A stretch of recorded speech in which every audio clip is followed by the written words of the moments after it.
Good evening. I'm here to talk about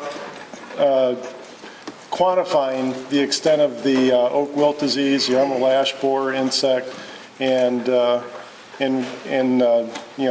relationship of deer to our urban environment. And going to finish up discussing adaptive management. We had a program in place where we would control invasive species and then replant with natives. But now when we've had these disease and insect organisms move into this area, we have to change up that game plan. So this is the little bug that has really started the process of putting together an action plan. A good part of that plan is education. That's one reason why we're here tonight. And then certainly we're going to look at mitigation. What do we need to do to preserve our trees? Which trees are we going to have to remove? And then could we put some of those forest products, some of those trees that do need to be removed, could we put those into a stream where they could be used for flooring or cabinetry, something other than just chipping them up and using them as biomass. So just to give you an idea what our typical landscape looks like in the park, there are yellow ribbons tied around some of the trees, and it may be difficult to see those in the slide, but of all those large trees that you see in this image, there are only 2 trees that will not be subject to being lost to the emerald ash borer. So, this is a significant issue for us. Back in 2002, when EAB was first detected in Detroit, Michigan, we were watching that pretty close. We had a good idea that all the quarantine efforts, all the efforts in removing infected trees, that there was going to be a high probability that those insects would escape those boundaries. And in fact, we saw the progression of that insect move across Indiana, Ohio, and then it's found its way here. 3 years ago, it was in Cranberry, PA, which is only 14, 15 miles north of the city. We think that the insect was probably here in the urban Pittsburgh at about the same time that it was discovered there. We had a number of people out looking through the summer months trying to see that adult while it's feeding on the foliage. We never did find this insect feeding, but last year as we were working in the parks, we saw canopies thinning, we saw epicormic shoots developing, we saw bark being sloughed off of trees, we saw woodpeckers there going after the larvae, and which prompted us to have some experts come in from different parts of the country, and they really just reaffirmed what we had seen going on. So this insect is well entrenched here in Pittsburgh, and we're going to see significant losses of trees. On the street side, you can see the numbers up there. The inventory was completed in 2005, and we have less than 400 trees. We did the park tree inventory in 2007. You can see, we have almost 6,700 trees in our parks. We have about 150 species represented. These are really good numbers for us. We have a lot of diversity there. And the green and white ash in our landscapes is, again, a very small number. It's 171 trees. The city of Pittsburgh completed a natural area study. How fortuitous this study came along when it did. It was able to give us an idea of what the urban woodlands look like here in our city parks. And this is going on by itself. Well, I'm going to back up. So again, in 900 acres of urban park woodland, we have about 373,000 trees.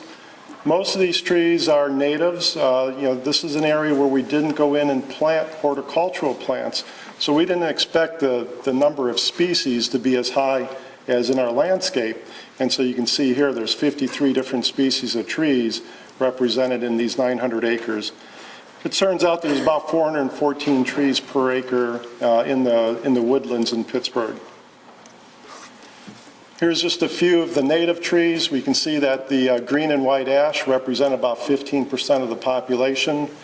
The red oak group, these are red oaks, black oaks, pin oaks, represent about 12% of that population. And then you can see a couple other of the natives here and what they represent. The non-native trees, these are the species that are environmentally invasive. The Norway maple, the tree of heaven. These, once they establish in our urban woodlands, they're able to exist, outcompete our natives, and they sit in the understory ready to be our future forest. So they are affecting our overall biological diversity. And as I said earlier, these were the species that we were out there controlling in our parks so we can manage for the natives. So here's this, the look at what emerald ash borer means to our woodlands in just the 4 parks that we were discussing earlier. That's 57,000 trees that we're, have the potential to lose in the next couple of years. So when we think about woodlands, we often think about, these are the places where we go to bird watch and we jog on the trails, or we just go down and sit and read a book on a bench down in a remote part of the park and able to get away from all the hubbub of the city. What we don't often think about are the environmental benefits that these woodlands provide to us as residents of Pittsburgh.